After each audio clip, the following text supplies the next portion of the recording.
Well, hello YouTube, it's me, Fortmaster, and welcome back to another film theory reaction, and could a stuntman save your life? And it's about the Fall Guy, which, yeah, that was a movie that was going to be coming out. Hasn't actually come out yet.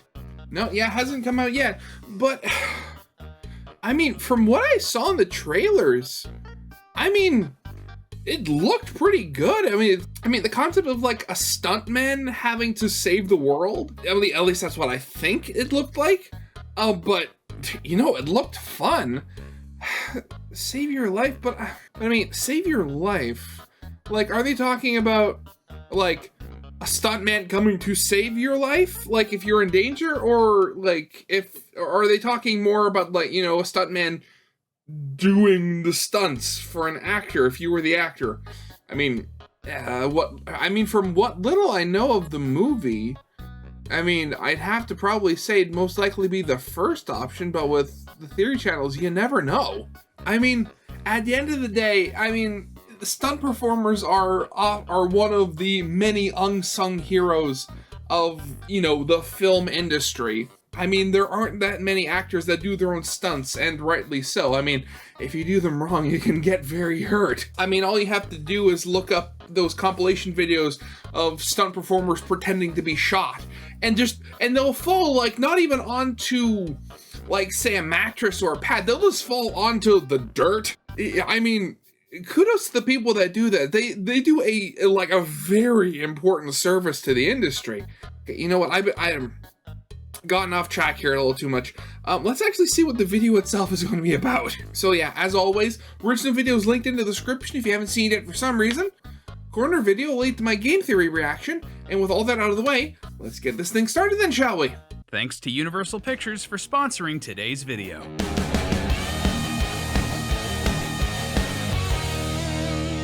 Hello, Internet. It looks like a really Film Theory, like one of those stupidly awesome movies. I don't know if there's a group of people in Hollywood that go as underappreciated as the stunt performer. Seriously, without them, the biggest moments in our favorite action movies would just not be possible. Stunt professionals are long.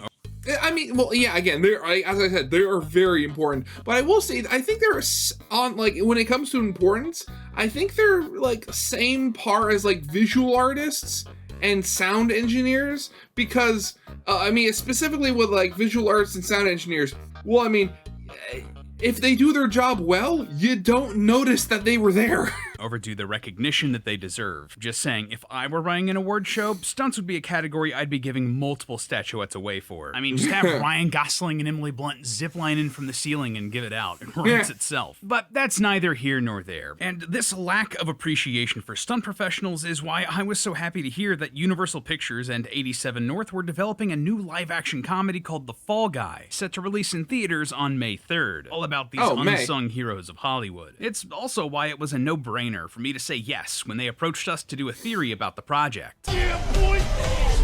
If you don't know, The Fall Guy stars Ryan Gosling as Colt Seavers, a professional stuntman working on the set of his ex-girlfriend Jodie Moreno's directorial debut, starring action hero Tom Ryder. However, when Ryder suddenly goes missing, the entire movie hangs in the balance, and it's up to Colt to find Ryder and save the movie. But why are they sending a stuntman to save their main hero? I mean, it's a question that I had, but even Colt doesn't seem so sure. Why me? You're a stuntman. Nobody's gonna notice you. That's your job. No offense. I mean, some taking. Now, this is...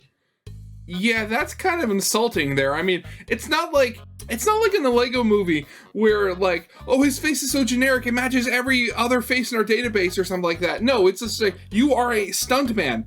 I mean, it's not the fact that the stuntmen are like they themselves like unnoticeable. It's like how they're shot. They're shot from the back or something to make them look like somebody else. What kind of line is that? This is a really fun setup for a movie, but it did get me thinking. Would a stuntman actually be any good at being an action hero? Could they actually save your life IRL? I mean, sure, stunt performers are usually the people we actually see do the heroic set pieces in the movies, but if we took them out of the filmmaking process and put them in a real life or death scenario, how would they stack up? Today, well, I mean, considering I think that, you know, being a stunt performer doesn't make you bulletproof, I think about as fairly as anybody else, really. Hey, I want to take a look at what stunt performers like Colt Seavers are actually trained to do, and see how it would translate into real-world versions of the sorts of incredible moments we see action heroes pull off like it's nothing in a movie. Have stunt performers secretly been training for the role of a lifetime, or would the director be yelling cut before the movie even starts rolling? Get your crash pads ready, loyal theorists, as we dive headfirst into the question, could a stuntman actually save your life? So first things first, how are we actually going to be measuring this? Well, after watching a ton of different action movies, I've broken down what the most common sorts of stunts are pulled off by the action heroes and the professionals that double them. They fall into a few categories: driving, hand-to-hand combat, taking a fall, use of firearms, being set on fire, and finally wire work for... You know what? I just thought, you know what could have made this movie so much better? Have an actual, like, stuntman play the main character. Then you wouldn't need a stuntman for the stuntman, because again, was it Ryan Gosling who's the main character in this? He's not a stuntman. I mean, you need a stuntman for the guy playing a stuntman. I mean, what kind of sense does that make? Have the main character actually do their own stunts. Jumping long distances. From here, we're gonna go through each of them one by one and see how professionals in the real world prepare for these sorts of situations. What sort of training does a race car driver have? What equipment does a firefighter use? That sort of thing. And from there, we will compare I how know that. Hollywood and their stunt I've professionals actually worn a stack up against firefighter those suit. in the real world. We're getting tangled in exposition. Okay, we'll get started. Our first category, driving. How would a stunt person like Colt Seavers do driving in a real-world dangerous situation? Formula One race car drivers are rigorously trained in simulators before they get into a car's cockpit. And also, they have to be in top physical shape because their bodies can be subjected to anywhere between 2 and 6 Gs of force during acceleration, believe that. braking, and turning on the track. Admittedly, that's on the extreme end of things, but even driving like a first responder isn't something a normal person can do out of the gate. For example, in California, EMTs must obtain both an ambulance driver certificate and be trained in ambulance operations. And in some cases, they take emergency vehicle operator courses, which are basically like mini video games designed to show the candidate how to drive defensively to avoid collisions and rollover. You know, it kind of reminds me, again, my dad was a firefighter, and just going back to the whole thing about me wearing, like, fire gear, this was back in, in elementary school, and the time that, so my dad, he went in and, did the fire, teaching, being a firefighter and teaching, the class stuff twice. Once in, like, grade 1, where he actually, where he did part of his training, and he actually squeezed underneath the desks without lifting them off the ground, because, they're trained to do that.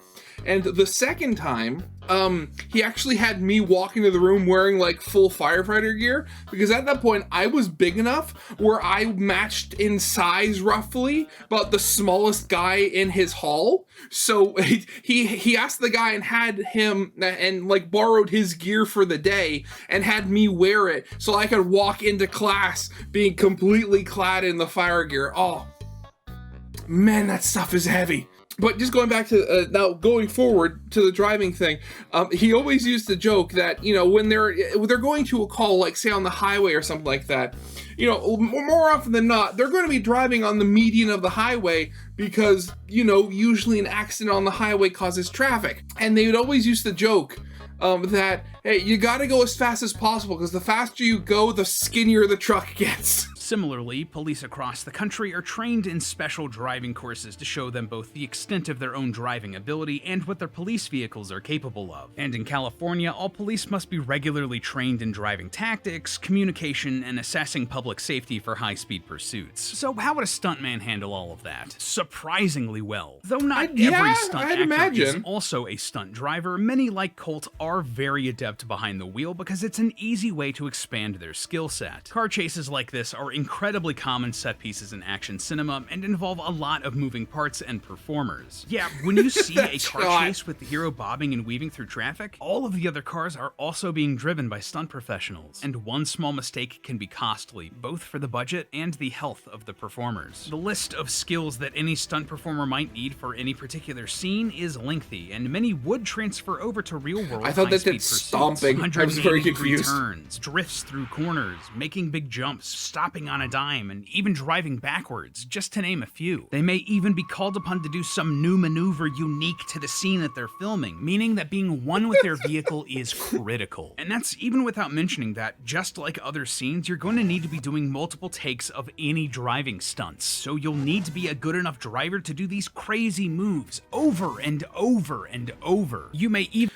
And oh god, I mean, like, and that's ignoring the fact that, like, if you might have to drive some like really weird modified vehicle so it would work in the scene, like oh god, what was it? I'm forgetting the name. It was like one of the last movies that Arnold Schwarzenegger has done, where he was like the sheriff in some small town, and they were going to stop some like escaped like drug lord or something from crossing the border into like Mexico or something. And I think it was in that movie where they drove through like a cornfield. And so you have Arnold Schwarzenegger in the car, doing, like acting like he's driving, but the guy who's actually driving is on top of the car because they've had it modified so that there's like a secondary cage sitting on top. So you have Arnold inside acting with the camera pointed at him, but then the guy who's actually driving is like a good, like another 5 feet off the ground. So I mean, just that's gotta be disorienting at the very least. Even need to crash safely, as proven during the filming of The Fall Guy, when Ryan Gosling's stunt driver Logan Holiday broke the Guinness World Record for the most cannon rolls when they flipped his car 8.5 times all in one go. Thankfully, stunt driving is an area where training is available, just like real-world EMTs, race car drivers, and law enforcement. There are several schools and programs everywhere from Atlanta to Los Angeles to help stunt drivers hone their skills, all of which could transfer over to a real-world chase. So I think it's safe to say that a stunt performer would pass this driving test with flying colors. I'll buy you a drink when this is over. Engage your core. Engage your core. Driving is only one such a dangerous situation where your life might need to be saved. Another action set piece that can make for a dangerous real-world situation? Fighting, specifically in hand-to-hand combat. Thankfully, close quarters combat, or CQC, is a common skill amongst athletes, militaries, and law enforcement all over the real world. Obviously, athletes who box or practice martial arts train rigorously for their competitions, focusing on honing their footwork, punching speed, and strength. In the United States, all soldiers learn basic hand-to-hand combat during the 3rd and 4th weeks of basic training, with those skills being refined to take on multiple targets at the same time during weeks 5 through 7. And the big benefit this gives our stunt professionals is that a lot of them have backgrounds in athletics or the military, so these skills would come pre-packaged for any stuntman forced to fight in the real world. But even if you want to ignore that and focus only on what's done in the movies, you might be thinking that doing a pre-choreographed fight would be way different from actual fighting. Yeah, right? you'd Well, think. you'd be surprised. When performers come to blows on screen, what looks like a brawl is actually a high-speed, precise, and dangerous dance. Stunt fighters train for years to have full control over every part of their body, because if one punch or kick just ends up being a few inches off, that means a potential injury. Funnily enough, intentionally not hitting someone might be harder than actually hitting them. All that being said, there's I've no heard that denying that before. a real fight is rough. More than likely, you will be getting hit, thrown, or knocked down. Almost nobody comes out of a fight totally unscathed. But here's where our stunt performers might actually have an upper hand over other real-world fighters. Sometimes, when a scene demands it, stunt performers will have to get hit for... Okay. It's neon green for some reason. Okay. I thought he was wearing like a green screen coat and hat for some reason. It's like invisibility cloak. real. When they're shot, thrown, or knocked downstairs, the performer really needs to be able to sell the fall while also protecting themselves. Thankfully, there are a lot of ways you can do this. Our friends over at Corridor brought in a stunt professional to teach a bunch of their VFX artists how to safely fall in films. He taught them that for many falls, tucking your chin as close to your chest will protect your head from hitting the floor and damaging your brain. You can also do your best to choose what hits the ground first, focusing on wider areas like your upper back or forearms. You can also use other parts of your body like your palms to disperse the energy from the fall, and use your feet to keep your hips and knees from slapping the floor. Using all of this, stunt performers are able to minimize any damage they take in a fall and get up to go again. So, with fighting and with falling down, our stunt professionals would be able to do this in real life and probably save yours. But you know, it's funny. Obviously, like in movie, it's like if they do a good job, you're not going to notice that they're falling and, you know, not actually being hurt. But like when they film it and slow it down, that's when it starts to look really fake, because like you can actually see them doing stuff to, like, you know, slow themselves down.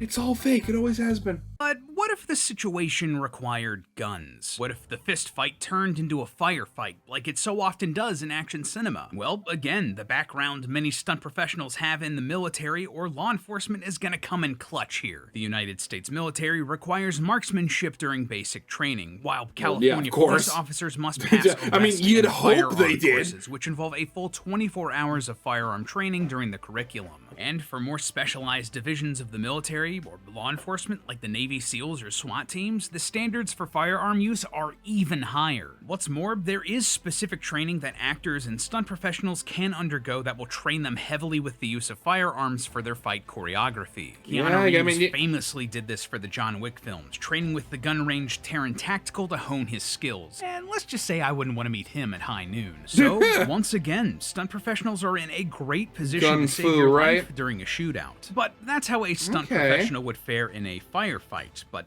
what about fighting fire? If you were in danger from a fire or trapped in a burning building, could a stuntman help save your life? The best real-world analog for this would obviously be actual firefighters. To them, the best way to survive a fire is to avoid being set ablaze entirely. As a result, firefighters wear elaborate personal protective equipment, or PPE, which include leather gloves and boots, a hard helmet, a self-contained breathing apparatus, that's the masks that you always see them wear, and most importantly, triple-layer jackets and pants. These are almost always made from some fire-resistant fabrics such as Nomex, Aramid, or Kevlar. Combined, all of this protects the firefighter from the heat and from catching a flame.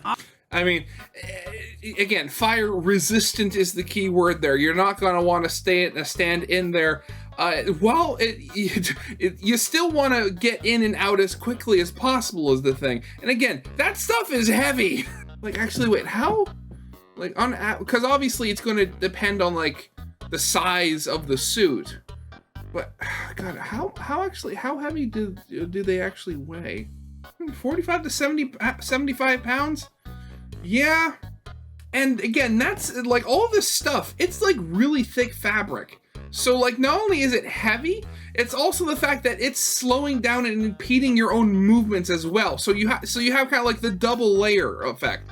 Granted, I mean, if you're an actual firefighter and you wear it, well, I mean, you train and wear it regularly, you get used to that sort of thing. But still, like, a stunt actor, I mean, unless they had, like, a scene in a movie where they had to wear it, I mean, like, you'd imagine that would end up slowing them down a bit. Obviously, the way stunt professionals handle these sorts of situations is quite different. Oftentimes, their goal is to be set on fire for whatever shot their movie needs. But that being said, their equipment is quite similar. On a typical set, when an actor needs to be set on fire, they wear suits made from Nomex, just like a firefighter, which is able to withstand temperatures as high as 700 degrees Fahrenheit, 370 degrees Celsius. Stop punching the firefighter! Stunt professionals also have a bit of a secret weapon here, something that would give them a bit of a leg up against firefighters. See, stunt professionals are also typically covered in a special cold gel that creates an extra layer of protection between their skin and the flames. We actually see Colt getting lathered up in this stuff in the Fall Guy trailer, though you can get a more in-depth look at the process over from this video, again by our friends over at Corridor Digital. Now, just to be clear, firefighters do use fire retardant gels and foams while firefighting, but from my research, it's typically used on the environment rather than on an individual.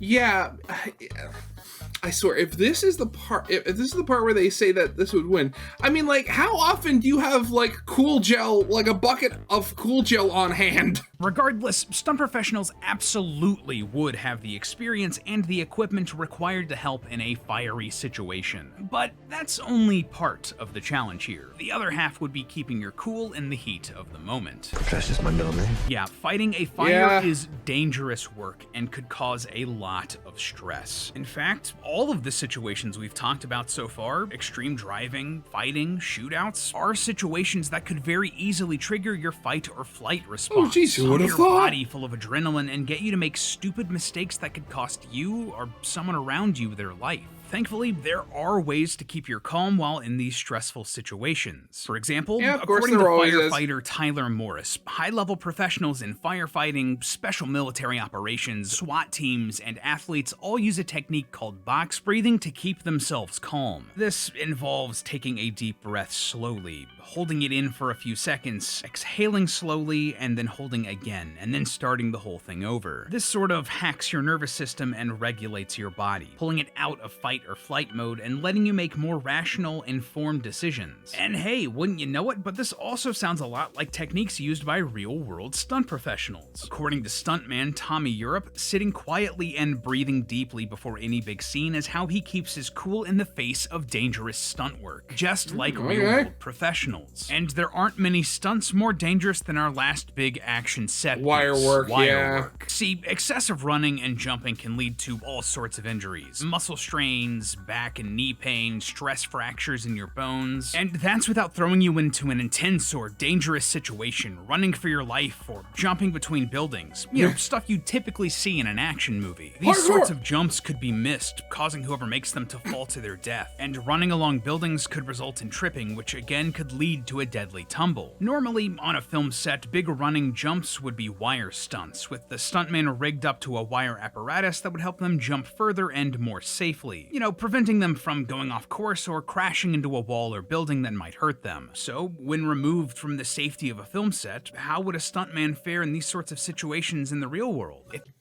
They don't, no.